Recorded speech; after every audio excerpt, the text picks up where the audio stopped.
राधे राधे मेरे प्यारे भाइयों बहनों माताओं व बंधुओं। सावन मास में मैं आपके लिए लाई हूँ शिव महापुराण की कथा। बंधुओं, जिसे आप पूर्ण श्रद्धा विश्वास से प्रतिदिन सुने। बंधुओं, यदि आप सावन मास में शिव पुराण की कथा सुनते हैं तो आपको मन चाहा फल प्राप्त होगा।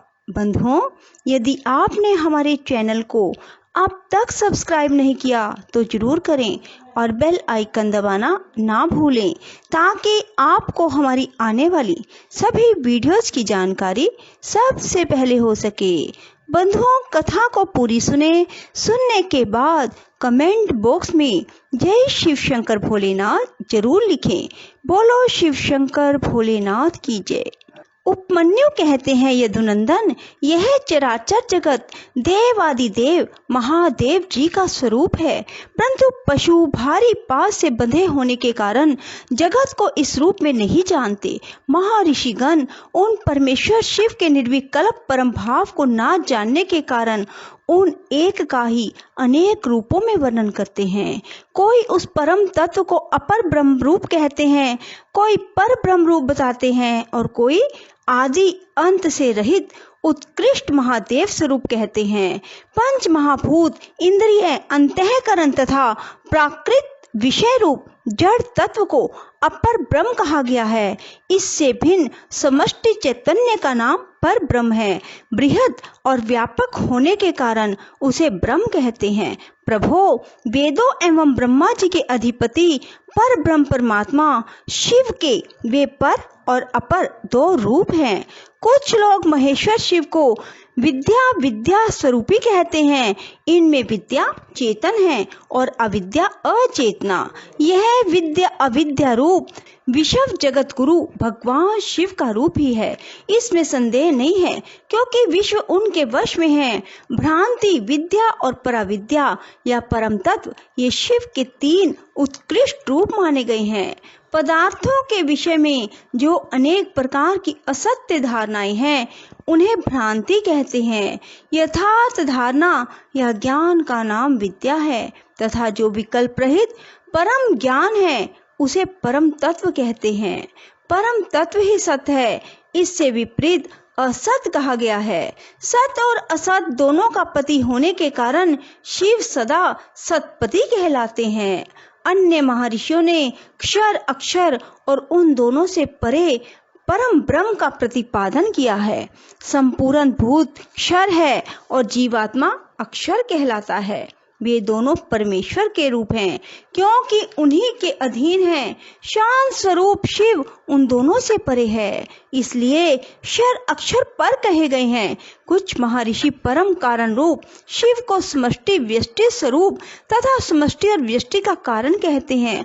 अव्यक्त को समष्टि कहते हैं और व्यक्त को व्यष्टि। वे दोनों परमेश्वर शिव के रूप हैं, क्योंकि उन्हीं की इच्छा से प्रवृत्त होते हैं। उन दोनों के कारण रूप से स्थित भगवान शिव परम कारण है। कारण अर्थ वेता ज्ञानी पुरुष उन्हें व्यष्टि समष्टि का कारण बताते हैं। कुछ लोग परमेश्वर को जाति व्यक्ति स्वरूप कहते हैं। जिसका शरीर में ही अनुवर्तन हो वह जाति कही गई है।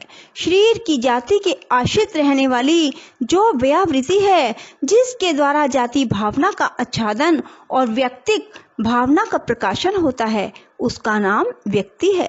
जाति और व्यक्ति दोनों ही भगवान शिव की आज्ञा से परिपालित हैं। अतः उन महादेव जी को जाति व्यक्ति स्वरूप कहा गया है। कोई शिव को प्रधान पुरुष व्यक्त और काल रूप कहते हैं। प्रकृति का ही नाम प्रधान है। जीव आत्मा को ही क्षेत्रज्ञ कहते हैं।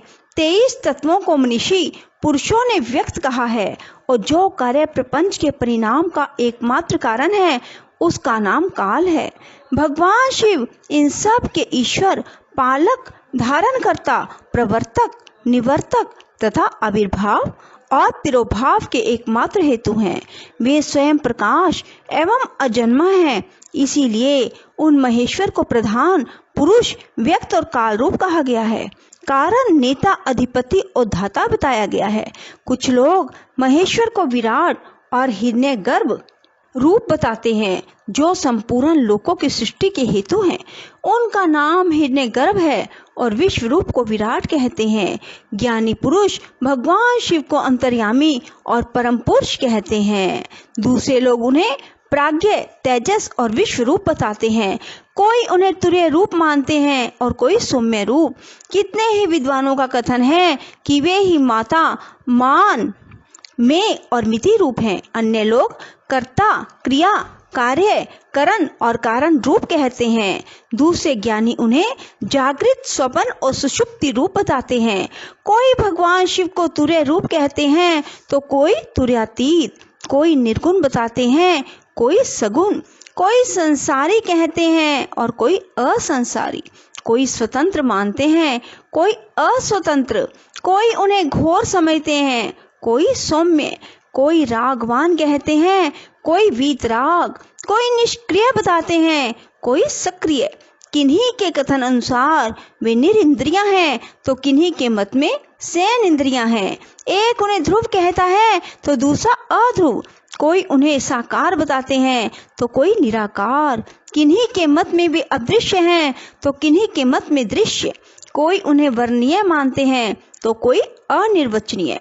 किन्हीं के मत में वे शब्द स्वरूप हैं तो किन्हीं के मत में शब्दातीत। कोई उन्हें चिंतन का विषय मानते हैं, कोई अचिंत्य समझते हैं। दूसरे लोगों का कहना है कि वे ज्ञान स्वरूप हैं। कोई उन्हें विज्ञान की संज्ञा देते हैं। किन्हीं के मत में वे ज्ञेय हैं और किन्हीं के मत में अज्ञेय। कोई उन्हें पर बताता है तो कोई अपर। इस तरह उनके विषय में नाना प्रकार की कल्पनाएं होती हैं। इन नाना प्रतीतियों के कारण मुनिजन उन परमेश्वर के यथार्थ स्वरूप का निश्चय नहीं कर पाते। जो सर्वभाव से उन परमेश्वर की शरण में आ गए हैं वे ही उन परम कारण शिव को बिना यत्न के ही जान पाते हैं। जब तक पशु जिनका दूसरा कोई ईश्वर नहीं है उन सर्वेश्वर, सर्वज्ञ, पुराण पुरुष और 3 लोकों के शासक शिव को नहीं देखता, तब तक वह पाशों से बद्ध हो उस दुखमय संसार चक्र के गाड़ी के पहिए की नेमी के समान घूमता रहता है। जब यह दृष्टा जीवात्मा सबके शासक ब्रह्मा के भी आदि कारण संपूर्ण जगत के रचिता सुवर्णोपम दिव्य प्रकाश स्वरूप परम पुरुष का साक्षात्कार कर लेता है, तब पुण्य और पाप दोनों को भली भांति हटाकर निर्मल हुआ वह ज्ञानी महात्मा सर्वोत्तम समता को प्राप्त कर लेता है। उपमन्यु कहते हैं, यदुनंदन, शिव को ना तो आनव मल का ही बंधन प्राप्त है, ना कर्म का, ना माया का ही। प्राकृत बोध, अहंकार, मन, चित्त, इंद्रिय, तन मात्रा और पंचभूत संबंधी भी कोई बंधन उन्हें नहीं छू सकता। अमित तेजस्वी शंभु को ना काल, ना कला, ना विद्या, ना नियति, ना राग, ना द्वेष रूप ही बंधन प्राप्त है। उनमें ना तो कर्म है, ना उन कर्मों का परिपाक है, ना उनके फल स्वरूप सुख और दुख है, ना उनका वासनाओं से संबंध है, ना कर्मों के संस्कारों से। भूत, भविष्य और वर्तमान भोगों तथा उनके संस्कारों से भी उनका संपर्क नहीं है। ना उनका कोई कारण है, ना कर्ता, ना आदि, ना अंत, ना मध्य, ना कर्म और ना करण है, ना अकर्तव्य है और ना कर्तव्य ही है। उनका ना कोई बंधु है, ना अबंधु, ना नियंता, ना प्रेरक, ना पति, ना गुरु, ना त्राता ही है। उनसे अधिक की चर्चा कौन करे, उनके समान भी कोई नहीं है। उनका ना जन्म होता है, ना मरण।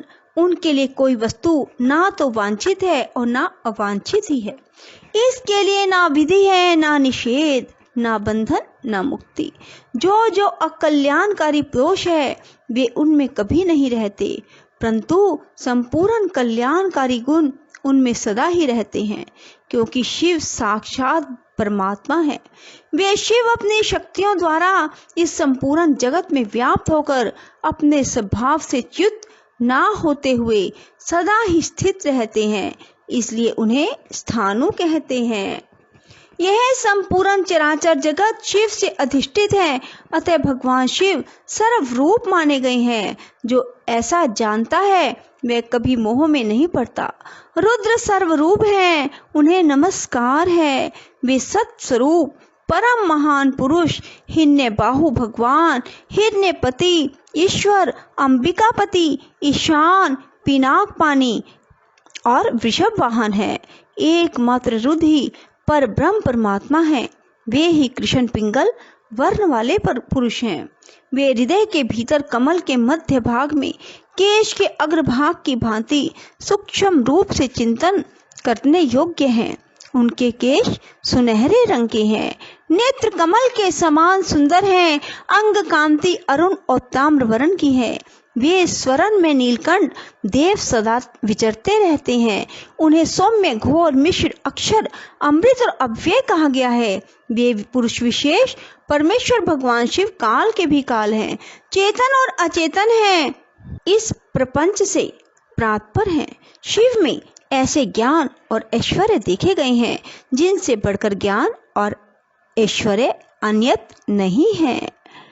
मनीषी पुरुषों ने भगवान शिव को लोक में सबसे अधिक ऐश्वर्यशाली पद पर प्रतिष्ठित बताया है।